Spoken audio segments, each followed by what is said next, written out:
Hai semua, balik lagi di Nusa Creed Channel. Kali ini gue bakalan ngelanjutin review film yang berjudul Taichi Hero. Nah, buat kalian yang belum nonton Taichi Zero, disaranin untuk nonton terlebih dahulu agar kalian mengerti dan gak bingung alur ceritanya. Dan untuk yang belum subscribe, jangan lupa untuk subscribe dulu dan klik loncengnya. Serta jangan lupa like-nya ya, agar kalian tidak ketinggalan dengan video-video terbaru di channel ini. Oke, tanpa berlama-lama mari kita mulai ceritanya.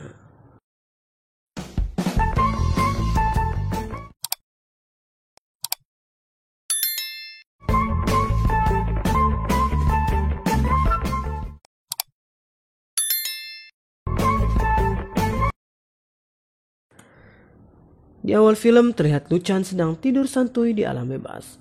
Ketika Luchan sedang menikmati tidurnya, tiba-tiba seseorang menjerit dengan keras memanggil Luchan. Ternyata hari itu adalah hari pernikahan Luchan dengan putri guru besar kungfu aliran Chen, yang tidak lain adalah Yuniang. Seluruh warga desa datang menghadiri pernikahan mereka. Ketika acara pernikahan berlangsung, tiba-tiba seseorang pria misterius datang langsung melemparkan topi bambu ke arah mereka. Seketika itu, adik Yuniang langsung menyerangnya. Dan pria misterius itu pun berkata, "Adik, apakah kau tidak mengenaliku?" Ternyata dia adalah Chen Zaiyang, kakak Yuniang. Ia datang bersama istrinya. Ketika semua orang senang melihat Chen Zaiyang kembali, tapi tidak dengan Guru Chen. Guru Chen mantap putranya yang baru tiba itu dengan curiga, dan ia pergi begitu saja. Malam harinya terlihat Yuniang dan ayahnya Guru Chen sedang mengintip Luchan di atap rumah. Yuniang melihat perilaku bodoh si Luchan yang akan memakan dedaunan. Yuniang yang kesal melihat tingkah Luchan dan hendak menegurnya, akan tetapi dihentikan oleh Guru Chen. Guru Chen mengatakan bahwa sebenarnya Luchan tidak dilahirkan bodoh, tetapi karena 3 bunga mekar mahkotanya itu menyerap banyak tenaga, jadi ia bertindak bodoh. Ia menjelaskan bahwa sebenarnya Luchan bisa menjadi ahli kungfu yang hebat dan tak tertandingi karena 3 bunga mekar mahkotanya. Tetapi ia perlu berlatih lebih dari 10 tahun. Dan untuk mengembangkan kungfunya, ia harus bergantung pada Yuniang. Yuniang harus membantu Luchan untuk menyeimbangkan aliran Yin dan Yang. Atau dengan kata lain, mereka harus melakukan hubungan suami istri. Yuniang yang mendengarnya pun langsung menolak, karena saat itu Yuniang sama sekali tidak mencintai Luchan. Yuniang yang terlihat kesal pada ayahnya pun bertanya mengapa ia memperlakukan Zaiyang dengan sangat keras dan lebih menyayangi Luchan daripada Zaiyang. Ia juga mempertanyakan mengapa ayahnya mengirim kakak keduanya untuk menyelidiki Zaiyang dan meminta agar kakaknya dapat diberikan kesempatan kedua. Lalu Guru Chen menjelaskan bahwa Zaiyang hanya menyia-nyiakan dirinya. Setelah itu, Guru Chen pun pergi meninggalkan Yuniang. Sedangkan Yuniang mendatangi Luchan dan menyuruhnya berlutut sambil menjelaskan beberapa peraturan. Bahwa walaupun mereka telah menikah, tapi pada kenyataannya mereka adalah guru dan murid. Ia menyuruh Luchan untuk tidur di lantai dan tidak boleh mendekati tempat tidur. Luchan pun menurutinya dengan patuh. Di tengah malam terlihat Yu Jing mendatangi Zaiyang dengan penuh kecemasan. Ia bertanya tentang ramalan lonceng perunggu 100 tahun lalu. Zaiyang menceritakan bahwa ada alasan mengapa kungfu keluarga Chen tidak dapat diajarkan pada orang luar. 100 tahun lalu guru besar ke-9 Chen Wangtin menciptakan kungfu keluarga Chen. Lalu dikembangkan oleh guru besar ke-10 Chen Souli yang membuat keluarga Chen terkenal. Suatu hari datanglah seorang biksu gila dengan membawa tas besar di punggungnya. Dia tinggal di aula leluhur dan memiliki nafsu makan yang besar. Dengan keramahan hatinya, Chen Souli menerima dan memberi biksu itu makanan. Si biksu gila itu tinggal di desa Chen selama 2 minggu dan suatu hari dia mentertawakan para murid yang sedang berlatih. Para murid tidak terima dan langsung memberinya pelajaran. Tapi ternyata biksu gila itu bukanlah orang sembarangan. Dia mengalahkan para murid dengan mudah. Chen Souli sangat marah melihat muridnya terluka dan minta penjelasannya. Lalu si biksu kemudian membuka tas yang dibawanya dan mengeluarkan seorang pria yang terlipat-lipat. Dia adalah Wu Kui, si pengejar angin. Salah seorang murid Chen Souli. Dengan kungfu aliran Chen-nya, dia telah membunuh, membakar, memperkosa, dan merampok. Si biksu menangkapnya dan datang ke desa Chen untuk meminta pertanggungjawaban Chen Souli. Tapi setelah menerima keramahan Chen dan melihat penduduk desa Chen yang jujur dan ramah, dia berubah pikiran. Dia mengingatkan untuk tidak sembarangan mengajarkan kungfu aliran Chen kepada orang luar. Lalu kemudian lonceng perunggu terjatuh menembus dinding. Sebelum si biksu gila pergi, ia memperingatkan bahwa jika seseorang dengan marga berbeda mempelajari jurus kungfu Chen, maka bencana akan menimpa desa mereka. Dan jika lonceng berbunyi pada malam hari, maka semua akan dilenyapkan. Maka sejak itu Chen Shunlei menetapkan aturan bahwa kungfu tidak boleh diajarkan kepada orang luar. Yozi yang mendengarnya pun menjadi sangat ketakutan. Keesokan harinya saat Luchan sedang pergi mencari makan, seluruh penduduk desa tiba-tiba menjauhi Luchan. Lalu kemudian Zai Yang datang menawarkan Luchan makanan. Sambil berjalan, Luchan menceritakan tentang masa lalunya, bahwa dulu dia adalah seorang pejuang garis depan dari pasukan kultus dewa. Luchan yang kagum dengan kehebatan kungfu Zai Yang memintanya untuk mengajari Luchan kungfu. Zai Yang kemudian memperlihatkan beberapa jurus kungfu.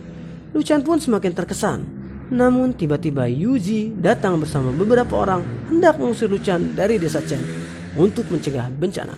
Mereka menganggap bahwa Luchan akan membawa bencana bagi seluruh desa karena telah mempelajari jurus-jurus kungfu keluarga Chen. Namun tiba-tiba bunga mekar dua mahkota Luchan aktif. Matanya berubah menjadi putih dan kekuatannya pun menjadi berlipat ganda. Ia mengamuk dan menghajar seluruh warga desa. Penduduk pun lari ketakutan. Yunyang yang mengetahui Luchan mengamuk langsung datang berlari dan menjerit memanggil, "Luchan!" Akhirnya Luchan pun pingsan dan mengeluarkan darah dari hidungnya. Keesokan harinya terlihat Zai Yang sedang mengobrol dengan adiknya Yunyang. Zai Yang menyuruh agar Yunyang memberikan Luchan pergi dari desa karena takut ramalan 100 tahun yang lalu akan terjadi. Tetapi Yunyang menolaknya dan mengatakan bahwa itu hanya ramalan bodoh yang tidak perlu dipercaya. Zai Yang juga mengatakan bahwa sebenarnya adiknya itu bisa mendapatkan laki-laki yang terbaik, bukan seperti Luchan yang terlihat seperti orang bodoh. Yunyang pun beralasan menikah dengan Luchan hanya karena ia telah menyelamatkan nyawanya. Beberapa saat kemudian saat Yunyang dan Luchan sedang berlatih kungfu, Yunyang yang terlihat marah selalu menyalahkan bahwa gerakan kungfu Luchan salah semua. Lalu tiba-tiba Luchan dipanggil oleh Guru Chen. Mereka berjalan di kebun jagung sambil mengobrol. Guru Chen menjelaskan bahwa kungfu aliran Chen itu berasal dari kehidupan sehari-hari yang digunakan dalam kehidupan. Belajar dari alam untuk mencapai harmoni dan kehidupan. Itu merupakan latar belakang seni bela diri dengan keluarga Chen. Kemudian Luchan melihat warga sedang berkebun sambil menggunakan kungfu. Wah, keren nih. Pada malam harinya Guru Chen yang akhirnya pulang ke rumah, ia duduk sambil memegang rimbang atau tumbuhan obat 1000 tahun yang sudah diwariskan dalam keluarganya turun-temurun dan memintanya memberikan pusaka keluarga kepada Zai Yang. Tiba-tiba lonceng perunggu di aula berbunyi dan mengejutkan seisi desa. Semua orang panik dan takut jika ini adalah pertanda bahwa desa akan dimusnahkan. Warga desa kemudian berlari dan berkumpul di aula desa untuk melihat lonceng perunggu. Warga desa pun menyalahkan Luchan sebagai pembawa bencana dan meminta Luchan untuk pergi meninggalkan desa, jika tidak bencana akan datang. Zai Yang datang kemudian menghentikan lonceng yang berputar itu dengan kungfunya. Sedangkan dari atas loteng terlihat istri Zai yang mengintip keadaan di bawah. Ternyata hal ini diketahui Guru Chen bahwa istrinya lah yang telah menyusup ke dalam lonceng dan memasang mesin di dalamnya hingga membuat lonceng berbunyi dan berputar begitu cepat. Warga desa yang kagum dengan Zai Yang berniat mengangkatnya menjadi kepala desa menggantikan Guru Chen. Pada saat itu Yunyang tidak setuju dan berdebat dengan para sesepuh. Lalu Guru Chen muncul dari loteng dan memberitahu semua orang bahwa Zai Yang tidak pantas menggantikannya menjadi kepala desa. Ia menjelaskan kembalinya Zai Yang berhubungan dengan Fang Zijing, tetapi Zai Yang tidak mengakuinya. Lalu Guru Chen akhirnya menyuruh Luchan bertarung dengan Zai Yang. Saat pertarungan terlihat bahwa kungfu Zai Yang tidak sehebat yang mereka kira. Luchan dapat mengalahkannya dengan sangat mudah. Ketika mereka sedang bertarung, tiba-tiba saja mesin-mesin terlempar dari tubuh Zai Yang. Ternyata mesin tersebutlah yang membuatnya terlihat jago kungfu. Semua orang yang melihatnya pun kaget. Akhirnya Zai Yang mengakui kesalahannya. Saat ini ia terlibat banyak hutang dan pabrik miliknya akan ditutup oleh pemerintah. Dan Feng Xin berniat akan membantunya, asal dengan syarat Zai Yang kembali ke desa dan menjadi kepala desa, menggantikan ayahnya. Semua orang mencemooh Zai Yang, mengatakan bahwa hal itu adalah memalukan. Ketika akan meninggalkan desa, Yunyang dan Luchan tiba-tiba datang mengejar mereka dan memberikan rimbang 1000 tahun agar bisa dijual dan menjadikannya uang. Zhayang dan istrinya pun kembali ke pabrik lamanya yang ternyata masih disegel pemerintah. Sialnya saat itu mereka tertangkap oleh pasukan Beijing. Xi Jing yang berhasil menjadi deputi gubernur di provinsi Tianjin pun berniat menghukum mereka karena tidak berhasil menyelesaikan misi untuk menjadi kepala desa. Saat istrinya akan dihukum, Zhayang mengatakan bahwa ia telah sebaik mungkin melakukan perintah Xi Jing dan misi mereka hampir berhasil. Tetapi ayahnya mengetahui rencana mereka yang membuat mereka akhirnya gagal. Zhayang pun secara tidak sengaja mengatakan pada Xi Jing bahwa Luchan merupakan anggota garis depan dari kultus dewa yang merupakan komplotan pemberontak. Akhirnya Xi Jing menjadikan Luchan untuk menyaring desa dan Chen dari alasan tengah menyembunyikan pemberontak. Di sisi lain terlihat Guru Chan dan Luchan sedang bergelantungan di pohon dengan posisi terbalik. Guru Chan menyuruh Luchan untuk menenangkan diri dan mengamati semua hal dari sudut pandang yang berbeda. Dan pada akhirnya ia mengerti mengapa selama ini Yunyang tidak bahagia dan selalu marah. Akhirnya Luchan pergi untuk menghancurkannya bangkai monster besi yang selalu mengingatkan istrinya tentang Xi Jing. Hal ini membuat Yunyang merasa sangat tersentuh. Yunyang pun menyuruh Luchan pulang kembali ke desa, kemudian monster besi pun hancur berkeping. Di lain tempat terlihat gubernur dan pejabat lainnya sedang melakukan uji meriam. Xi Jing pun meminta pada gubernur agar dapat mengerahkan pasukan batalion dan menurunkan meriam untuk menghancurkan desa Chen karena banyak pengkhianat yang dicari pemerintah di sana. Rencana itu disetujui oleh gubernur. Xi Jing akhirnya datang ke desa Chen membawa banyak pasukan dan meriam. Ketika berada di depan gerbang desa, Xi Jing mulai melancarkan aksinya dengan menembakkan meriam yang membuat kepanikan warga desa. Guru Chan yang mengetahui hal tersebut kemudian memanggil Luchan. Pasukan datang, apa yang harus kita lakukan? Spontan Luchan menjawab, berpakaian. Sarapan yang benar terakhir baru berperang. Jadi guys, sebelum perang itu wajib makan dulu. Isi energi benar-benar. Tuh kata Luchan. Guru Chen dan Luchan makan sambil menyusun rencana. Ia akan menyerahkan diri sedangkan Yunyang dan Luchan akan melarikan diri berharap dengan cara itu bisa menyelamatkan desa Chen agar tidak terjadi banyak korban. Luchan dan Yunyang diperintahkan untuk pergi ke Peking dan menemui guru Li Qiankun untuk meminta bantuan. Akhirnya mereka bertiga menuju pintu gerbang desa yang sudah ada, menemui Xi Jing dan ribuan pasukan, 3 banding puluhan ribu pasukan cuy. Ketika Xi Jing hendak menembak Luchan, tiba-tiba bantuan pun datang. Chen Zhayang muncul terbang dengan sayap langit ciptaannya. Ia melemparkan bom dari atas ke arah pasukan, sehingga membuat mereka semua kocar-kacir. Meriam pun ditembakkan ke arah Zhayang tetapi meleset. Zhayang memborbardir pasukan Xi Jing. Tidak beberapa lama, kemudian akhirnya Luchan dan Yunyang berhasil melewati pasukan dan kabur dengan menaiki sayap langit saat mereka hendak pergi. Bom terakhir pun dilemparkan Zhayang ke arah Xi Jing yang membuat Xi Jing terlempar.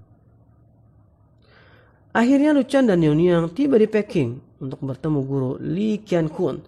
Tetapi ia harus mengalahkan 7 orang muridnya untuk bisa bertemu dengan guru Li.